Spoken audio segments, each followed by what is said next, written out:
കർത്താവേ, നിന്റെ എല്ലാ പരീക്ഷണങ്ങൾക്കും നിന്ന് തന്ന ഒരു പാവമായിരുന്നു അത്.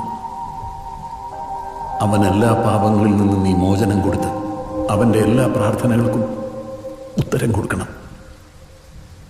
ആട്ടിൻകുട്ടിയെ അറുത്ത് മാംസം ഭക്ഷിച്ചവർ അറിയണം അതിനും ഒരു ഇടയനുണ്ടായിരുന്നുവെന്നും നാളെ ഉത്തരം കൊടുക്കേണ്ടി വരുമെന്നും.